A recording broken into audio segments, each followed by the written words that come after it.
I have a very special message right now from Miko Peled, and it's going to be read to you by William Lee, who was a key part of putting the evening together tonight.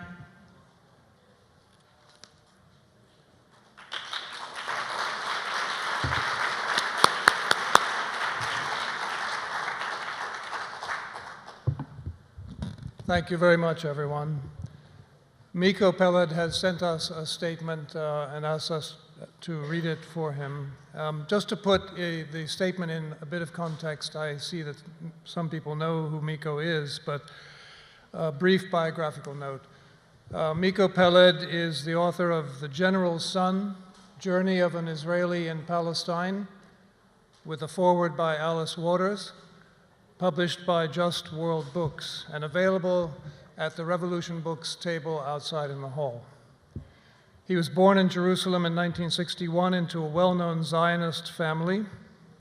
His father, Mati Peled, fought in the 1948 war and was a general in the 1967 war.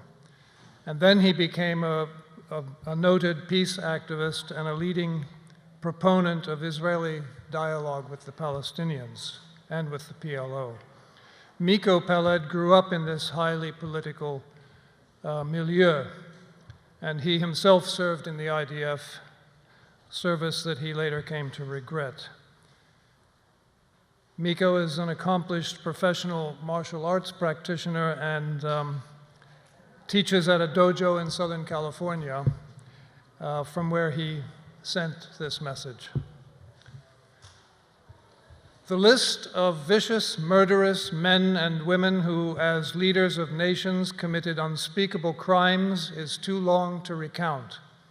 But none of them could have done it without the cooperation of the victims and the society in general. Cooperation with Israel validates Israel's right to terrorize and humiliate Palestinians with our consent.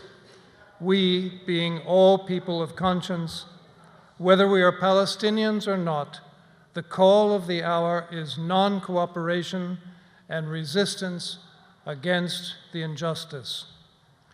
Though people lay the blame for the violence in Gaza on Hamas, Israel did not start its assaults on the Gaza Strip when Hamas was established in the late 1980s.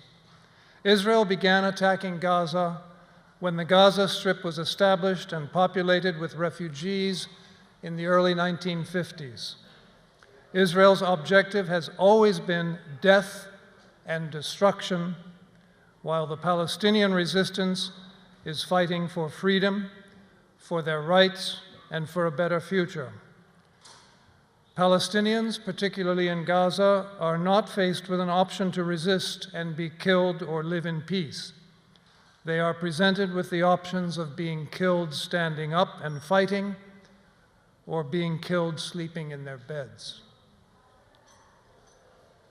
Gaza is being punished because Gaza is a constant reminder to Israel and to the world of the original sin of ethnic cleansing of Palestine and the creation of a so-called Jewish state. Even though the Palestinian resistance has never presented a military threat to Israel, it has always been portrayed as an existential threat to Israel.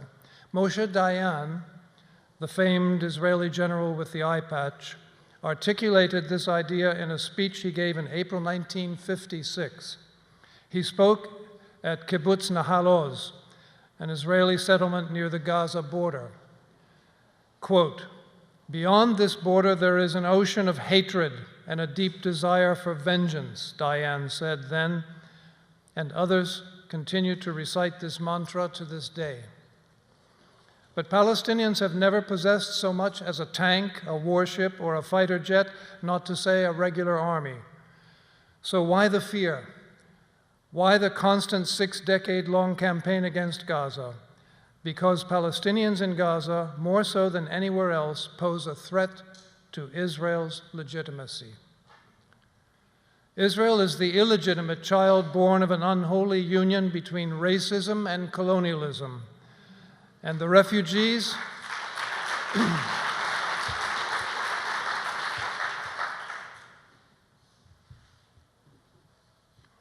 And the refugees who make up the majority of the population in the Gaza Strip are a constant reminder of this. They are a reminder of the crime of ethnic cleansing upon which Israel was established.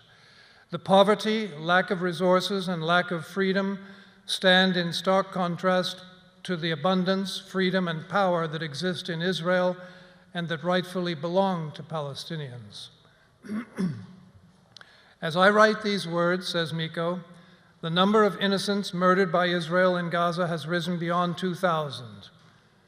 Ending the insufferable, brutal, and racist regime that was created by the Zionists in Palestine is the call of our time. Criticizing Palestinian resistance is unconscionable. Israel must be subjected to boycott, divestment, and sanctions. Israeli diplomats must be sent home in shame.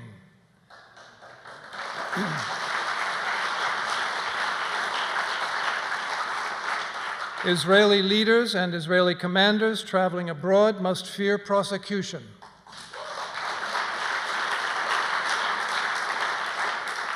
And these measures are to be combined with disobedience, non-cooperation, and uncompromising resistance.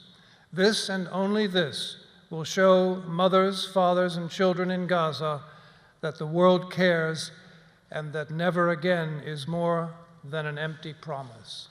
Thank you.